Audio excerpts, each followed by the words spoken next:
Chapter 82. The Crown's Reluctant Attention. Marcus spent the morning reviewing his presentation materials with Calu Dean, Lord Hammond's aide who understood court politics better than anyone Marcus had met. The royal audience could determine the fate of thousands of people, and Marcus felt the weight of that responsibility pressing down on him like a physical burden. Remember, the king respects directness but not disrespect. Present your evidence clearly but don't challenge his advisors directly. Let the facts speak for themselves. Calu explained as they walked toward the palace. The royal court occupied the same great hall where Marcus had been tried for treason months earlier. The stone walls and high windows looked exactly the same, but the atmosphere felt different. Where Lord Varick had once wielded influence through fear and manipulation, a new group of advisors now surrounded the young king with their own agendas and blind spots. King Aldwin sat on his throne looking older than his years, but more decisive than Marcus remembered. The burden of leadership had matured him considerably since their last meeting. Beside him stood Sister Cora Brightshield, now wearing the robes of a royal advisor. She caught Marcus's eye and offered a subtle smile of encouragement. "Esteemed Lord Hammond, it is good to see you again," the king said as Hammond's party settled into position with Marcus beside his patron. "It is our honor to be in your presence, Your Highness." Lord Hammond replied with a formal bow. "My advisors have briefed me somewhat, but I would very much like to hear the details from you directly." Lord Hammond cleared his throat and began his carefully prepared presentation. My king, as you know, the city's population has almost doubled in the past year. My province, along with the Sata and Carmont provinces, were major food providers for Drakmor's supply lines. Now that most of the royal settlements and my family's lands have been lost to Malachar, we who have departed from our homeland produce nothing while depending entirely on the king's grace. The king's expression remained neutral. "It has been nearly a year like this, and we have managed adequately. I understand your concerns, but we have been adapting to the circumstances." Hammond pressed forward with diplomatic persistence. Your Grace, the wretched deal between Lord Varick and General Koroth, however awful it was, did bring food supplies to the city. Without that source and with our growing population, we face serious challenges. The king's face darkened at the mention of Varick's betrayal. "That collaboration was a dagger in my heart. I trusted him completely, and he sold us to our enemies." But if current trends continue, we will have famine, disease, and death starting quite soon. A short, fat advisor standing behind the king interrupted with obvious irritation. "Preposterous. Lord Sader is providing everything he promised and more." Another advisor chimed in. Lord Carmond is also contributing beyond his original commitments. Marcus realized these men had been placed by their respective lords to influence royal policy. Their advice was compromised by self-interest, making the king blind to the real situation in his own city. Lord Hammond continued politely explaining the city's decline, but each point was deflected by advisors who either couldn't understand basic mathematics or refused to acknowledge problems that might require sacrifice from their patrons. Marcus watched the futile exchange with growing frustration. Finally, Marcus couldn't contain himself any longer. The political niceties were preventing any real communication while people starved outside the palace walls. You advisors are either too stupid to do basic math, or your mouths are so swollen from kissing ass that you can't see what's happening to the city. The room fell completely silent.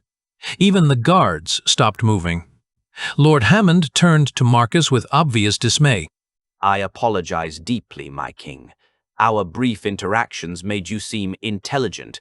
You cannot speak like that in this setting. Before the king could respond with anger, Sister Cora stepped forward. My king, if I may speak. I know Marcus very well. If you remember, he was instrumental in resolving the Lord Varick situation by helping capture General Koroth alongside Lord Hammond's forces. Perhaps we could give him time to explain his concerns more appropriately. The king studied Marcus with calculating eyes. The young ruler had learned to read people carefully since assuming power, and he could see the genuine desperation behind Marcus's outburst. "Very well, but choose your words more carefully, young man." Marcus took a deep breath and pulled out the detailed calculations he'd prepared. Your Majesty, let me show you the numbers. Before the refugee crisis, Drakmor fed approximately 500,000 people using grain supplies from 3 major provinces plus local production. He spread charts on a small table brought forward by a servant. Current population is close to 900,000 people. We've lost 2.5 of our 3 major food-producing regions. Local production has actually decreased because many farmers are now refugees living in the city instead of working their land. The fat advisor tried to interrupt again, but the king raised his hand for silence. Marcus continued, Lord Sater and Lord Carmond are contributing more than before, but even if they doubled their previous output, which is impossible, we'd still face a massive shortage. Here's the mathematical reality. He pointed to specific numbers on his charts. Currently, we're consuming approximately 15,000 tons of grain monthly. Our current supply chain provides maybe 8,000 tons. We're surviving on reserves that are almost depleted. Within 3 months, people will start dying of hunger. The room was quiet as Marcus's numbers sank in. Even the compromised advisors couldn't argue with basic arithmetic when it was presented so clearly. But you're not just here to tell us about problems. Lord Hammond mentioned solutions. Marcus gestured toward samples of the mushrooms he'd brought. Your Majesty, this is the short-term solution. These mushrooms can be grown in abandoned warehouses using materials that would otherwise be wasted. They produce protein-rich food quickly without requiring farmland we don't have access to. He demonstrated the mushroom cultivation process, explaining how controlled environments could produce large quantities of nutritious food in weeks rather than months. Several court members leaned forward with genuine interest as Marcus described the nutritional benefits and rapid growth cycles. This is impressive, but mushrooms alone cannot feed 400,000 people. You're absolutely right, Your Majesty. The long-term solution requires nationwide mobilization for grain and legume production. We need to seize and cultivate every available acre on the western provinces, implementing advanced farming techniques that can triple normal yields. The compromised advisors immediately began objecting, citing territorial rights and political complications. Marcus pressed on. I also have designs for food preservation systems that can maintain harvests for multiple years. When Malachar attacks, and he will attack, we'll need stockpiled supplies to survive siege conditions. You're asking for enormous commitments of resources and labor. I'm asking you to choose between enormous effort now or mass starvation later. The king considered everything he'd heard, weighing political realities against the mathematical certainties Marcus had presented. I am impressed by your mushroom cultivation success. It demonstrates that your ideas have practical value. Marcus felt hope rising in his chest. Therefore, I will authorize a limited trial of your farming methods. You may establish mushroom cultivation in 3 additional locations within the city. If those prove successful, we will consider broader implementation. The hope crashed immediately. Your Majesty, with respect, 3 locations won't prevent famine. We need massive agricultural mobilization across multiple provinces. I understand your concerns, but I cannot mobilize the entire kingdom based on 1 successful mushroom harvest. Prove that your methods work on a larger scale, and we will discuss further expansion. Marcus realized he was facing the same political caution that had paralyzed the kingdom's response to Malachar's growing threat. Leaders who couldn't take decisive action when small problems developed were incapable of responding appropriately when those problems became existential crises. Your Majesty, how many people need to die of hunger before the crown takes comprehensive action? That's enough. But the king answered seriously, Hopefully none.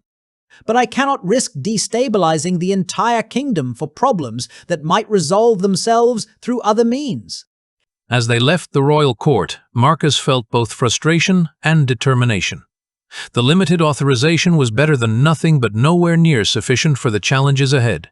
He'd gained some credibility with the crown, but not enough trust for the large-scale changes that were desperately needed. The political establishment would continue making inadequate responses to growing threats until those threats became overwhelming. Marcus needed to build his own capabilities and resources because waiting for official support could mean waiting until it was too late to save anyone. At least Sister Cora was positioned to advocate for his ideas from within the royal circle. And the mushroom cultivation success had demonstrated that his approaches worked in practice, not just in theory. Small victories could be leveraged into larger ones if he remained patient and strategic.